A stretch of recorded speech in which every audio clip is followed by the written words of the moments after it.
December 2023 is rapidly approaching at the time of filming this video, and I want to go over all of the best new Nintendo Switch games that will be releasing in the month of December, and even a little bit of a peek forward into January. We may get some kind of surprise Nintendo announcement at the upcoming Game Awards, but this video of course is happening before then, so I want to get on the same page with which major new Nintendo Switch game releases might be worth paying attention to as we close out the year of 2023 and open up the year of 2024 right now. Make sure you like, subscribe, and turn on your bell notification to join Sunbro Nation if you're new here. And with that, guys, we have to walk through releases.com, which has kind of a nice little roadmap of all of the upcoming Nintendo Switch releases. I will have this linked in the description down below as well, should you want to go through this list yourself. But we have right at the start on December 1st, a number of different titles coming out, starting with Steam World Build. This game is one that I did not have on my radar. We may have seen it featured at either the Indie World presentation or a Nintendo Direct in the past.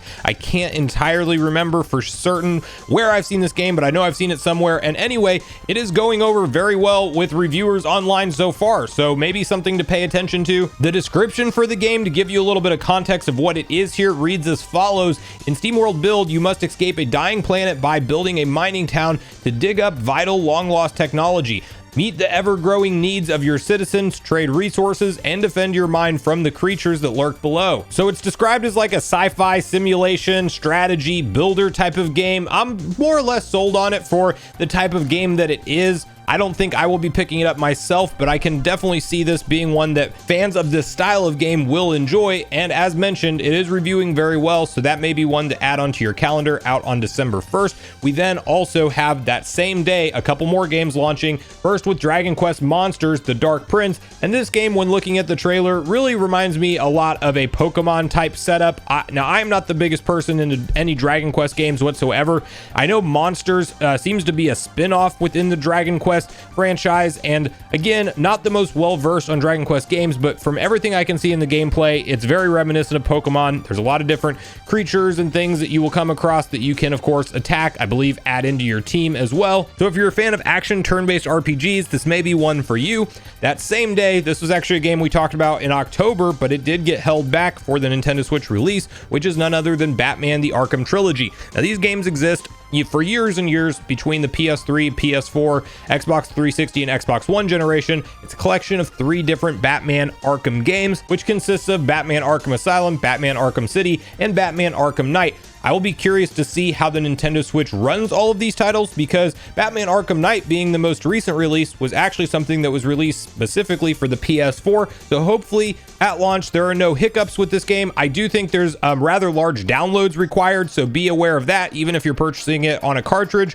I believe this is one of those game cases that has the dreaded download required, and you might be talking about 20 or more gigabytes, so kind of be aware of that. But this does look very good. It's a collection of games that have been long requested from Nintendo Switch fans. It's finally going to be here as of December 1st. I'm sure they would have announced a delay if it was going to get delayed again, so you should be able to safely expect the Batman Arkham games in the Arkham Trilogy to be playable on your Switch on December 1st. Next up, we have Skater XL. Now, I am a big fan of the Tony Hawk franchise and skateboard simulator arcade style games. What I'm not as familiar with is Skater XL, but I do get more of the skate vibes in terms of it trying to be almost hyper realistic in the way that you pull off tricks, and the camera angle, if the trailer is showing gameplay footage, is definitely an interesting one, we'll say. But I think that you're kind of setting up different tricks, and it's more of a technical feat to pull off those tricks, and that's where a lot of the enjoyment of the game comes into play.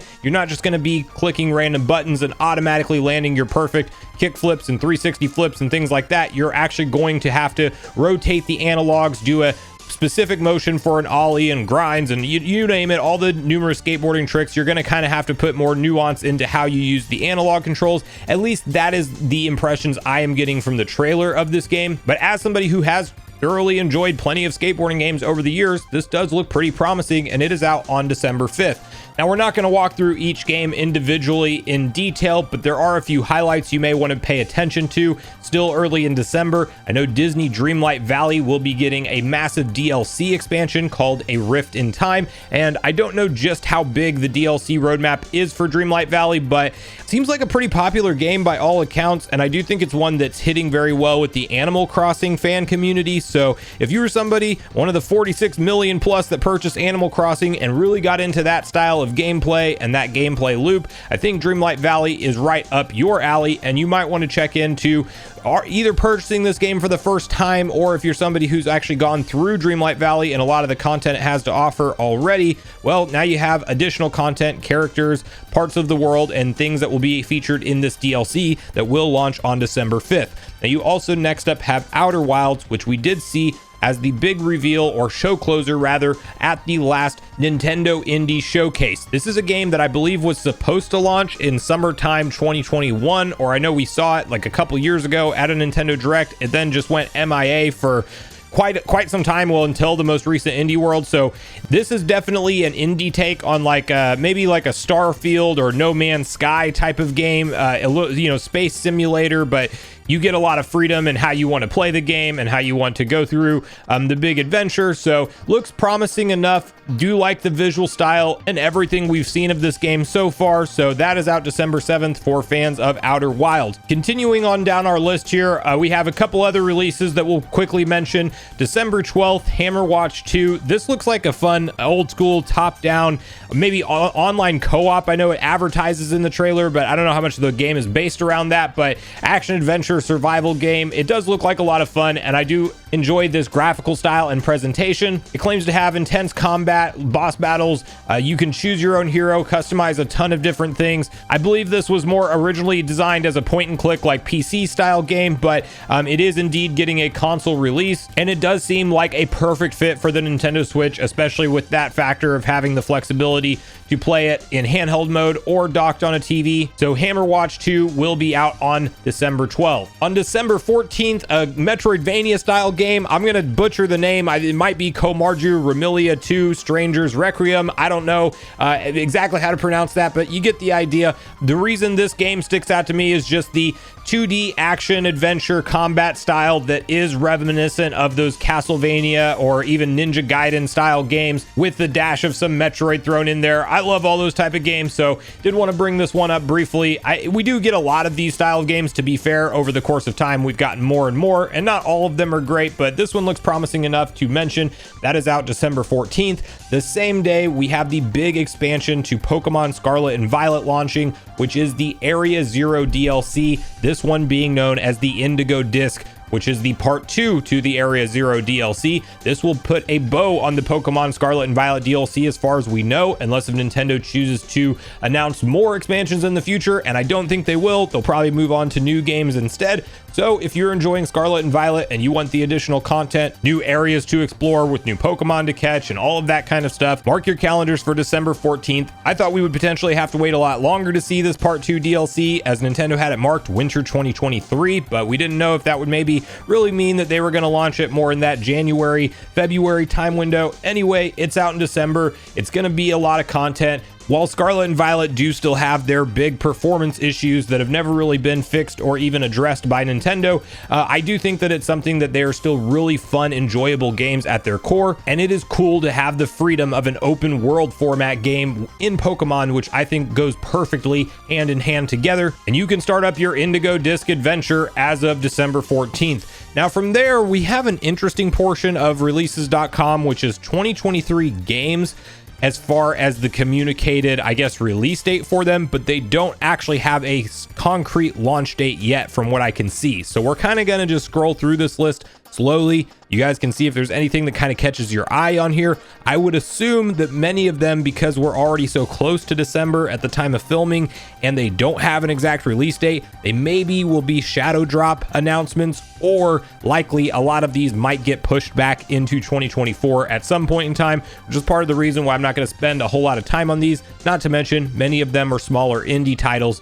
Mainly the big ones that we know about will be coming out on a set release date that we already know about. To briefly mention the January 2024 games, there are a few big releases, or really a couple that I am most excited for. starting with Prince of Persia: The Lost Crown. I cannot wait to play this game. Talk about a 2D action-adventure, Metroidvania-inspired game. That's what this is. I don't have a ton of nostalgia for the Prince of Persia games because I didn't play them through and through when they were first released. Sands of Time, yes, a little bit, but I'm not super familiar with the franchise. But one thing that this trailer did sell me on when we got the reveal for The Lost Crown is just the fact of the gameplay alone. It's entirely up my alley. If you were a fan of like Metroid Dread or Castlevania games that are similar to that difficulty style and adventure style, I think this is going to be a day one must buy, and I can't wait to get my hands on it personally. So that will be out January 18th. The big Nintendo Switch, or Nintendo published title, I should say, for the month of January is Another Code Recollection, which is a remaster collection of two different Another Code games.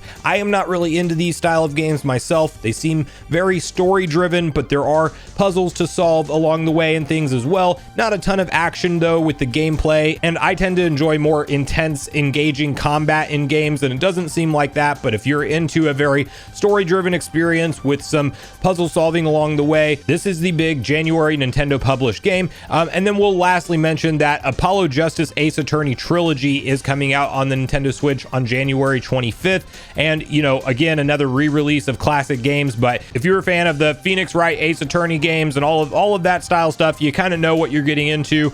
If you're somebody who's played any of those in the past, well, you get to experience that on January 25th. So in terms of official announcements and launch dates of what we know right now for late 2023 and early 2024, that about wraps us up for this video. So let me know in the comments down below if you're adding in any new Nintendo Switch games into your collection in the month of December or January, and if you're hyped for any of these releases like I am. But regardless of your thoughts and feelings on everything we talked about today, I do look forward to hearing from you all in the comments down below before you leave the video, as I do look forward to getting a back and forth conversation started with you all around these topics. Go watch yesterday's video next if you haven't already, which is on screen right now. Also make sure you like, subscribe, turn on your notification bell, and I will see you guys in the next video.